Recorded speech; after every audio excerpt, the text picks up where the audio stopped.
Van Jones has a new CNN show, and he did an interesting segment here where he spoke to Obama voters who turned to Trump in 2016. Let's see what they had to say. Trumbull County. Farmland and factories dominate the landscape, and Union Democrats dominate local politics. But over the last 40 years, well, hell, actually the last 4 years, especially Obama's second term, industry has been hit hard. Many steel mills, manufacturing plants have been closed, and thousands of jobs have been lost. I'm invited to dinner with a family of Trump supporters to talk politics. Hello. How are you? Scott Seitz is a lifelong Democrat who voted for Obama twice. Cameron, his only son who was old enough to vote in the last election, also supported Obama. This year, all 4 Seitz men voted for Trump. What did you like about Obama? And then what did you like about Trump? I think Obama represents a lot of love. And I think that he's a good man, and he did all he could. And we supported him for 2 elections. Yeah. And then when those changes really didn't come about, and Obamacare actually affected me personally with my own mother, I think we needed a change once again. Mm-hmm. Trump seemed to come through here, and he's speaking change again. So I think we still voted for change. You want to get in there? I just, I went vote for either one. So you voted for a Democrat all the way down, but could not vote for Hillary Clinton? No. It was just her morals and his morals. I just, no. They both scared me. So let me give you guys a chance to respond to some of the stereotypes about all the Trump voters. All the Trump voters hate the Mexicans, they hate Muslims, they don't like black people.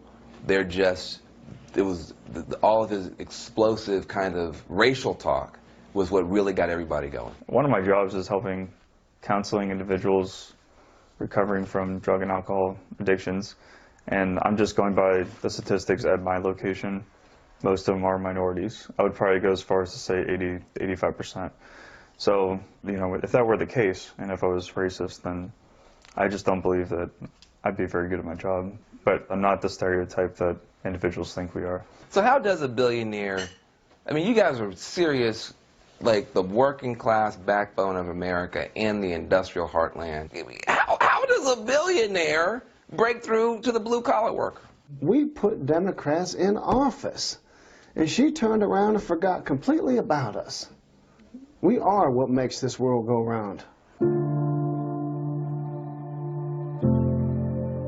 We built the tanks and bombs that won these countries' wars, and for you to come through here and completely neglect us, we would have rather vote for anybody instead of her.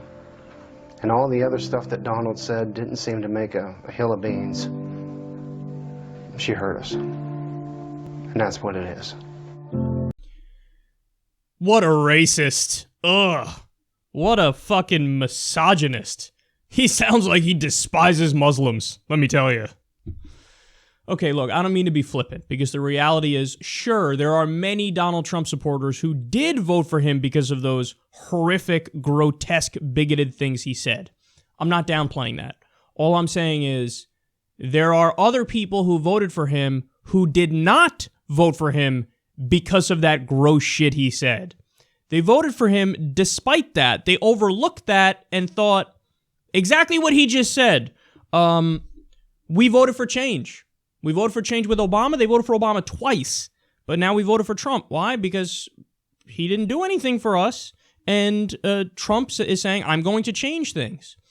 Now, understand, that's not the case for everybody. So, yeah, Obama did do things for many people. If you're somebody who had a pre-existing condition and couldn't get health insurance, and now you can, well, yeah, he made your life a lot better. If you were somebody who made $42,000 a year and Obama changed it so that you now get overtime pay, and before you didn't, he affected your life for the better.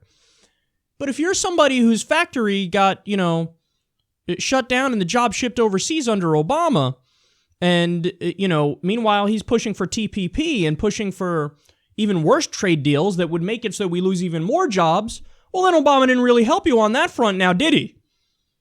So it's different things for different people. But the reality is, what they're saying is true. It is true that in the Rust Belt, these old factory towns, they're struggling. It is true that the Democrats have used these voters to get elected and then haven't done dick for them. And then that leads to the next point. He went on to say, quote, she completely forgot about us. Who can argue against that? I mean, Bill Clinton voted for NAFTA. She vocally supported NAFTA. She pushed for TPP 45 times and called it the gold standard. So she's been in favor of most of these free trade agreements. And again, that's the heart of the issue for these people. So she did forget about them. And then he goes on to say, the thing that hit home the most for me is, he says, all the other things that Trump said didn't seem to amount to a hill of beans. So in other words, all the time, like when Trump said TPP is going to rape us, and the media went on for 3 days about he used the word rape in an offensive context. When they ran the ads of him saying, him cursing, him giving a CPAC speech and saying, fuck him, you know, just being a general foul-mouthed kind of dude. And then they portray that as, how you going to vote for him? How you going to vote for him? He uses bad language. I don't know how you're going to vote for him. He goes, that didn't amount to anything to me, because that's bullshit, fake outrage. We're struggling over here. And this guy went out there and at least pretended to give a fuck. Whereas Hillary Clinton, what was the central theme of her campaign? What was it? Break down the barriers, stronger together. Those are vague things. And America's already great. So hold on. That's going to be your counter argument when he says make America great again? You're going to say America's already great? What message does that send? Hey man, America's already great, so why don't we just keep going on the same path that we're going on right now and just acknowledge how awesome it is? How is that message going to resonate with somebody whose life is in shambles because their jobs got shipped overseas? They're going to say, I certainly don't feel like America's already great. So they're too caught up in their corporatist Democratic elite bubble. Because they look around, everybody they know is doing fantastic. They're doing really well. You know, under Obama, he's done many good things. I don't want you guys to get me wrong here, but, you know, their main indicator of how well average Americans are doing, the unemployment rate and the stock market. Two of the worst indicators for how average Americans are actually doing. The stock market is a reflection of how the richest of the rich Americans are doing, and the unemployment rate just tells you fewer people are unemployed, which is a good thing, but it's not the end-all be-all. Because, for example, higher wage jobs were replaced with lower wage jobs post the recession. So though more people are employed, they're underemployed too. There are people who are underemployed. So they're getting jobs that are shitty jobs that they're not happy at. So these aren't good indicators, but the Democrats were so caught in their own elitist bubble that they're like, well, what do you mean? What do you want? The fucking stock market's doing great. All my rich buddies tell me they're doing awesome. And the unemployment rate's down. So get over it. We're better than Bush. Yeah, you're better than Bush. That's not saying much. That motherfucker gets a F minus minus minus. So what, you want a pat on the back for a D? So understand, man, if the Democrats want to ignore guys like this, okay, keep losing. Keep fucking losing. Keep fucking losing. By the way, whose message would resonate with a guy like this? I wonder. If only there was another Democrat in the race who actually gave a shit about factory jobs and actually gave a shit about infrastructure and actually gave a shit about everybody in the country. There was.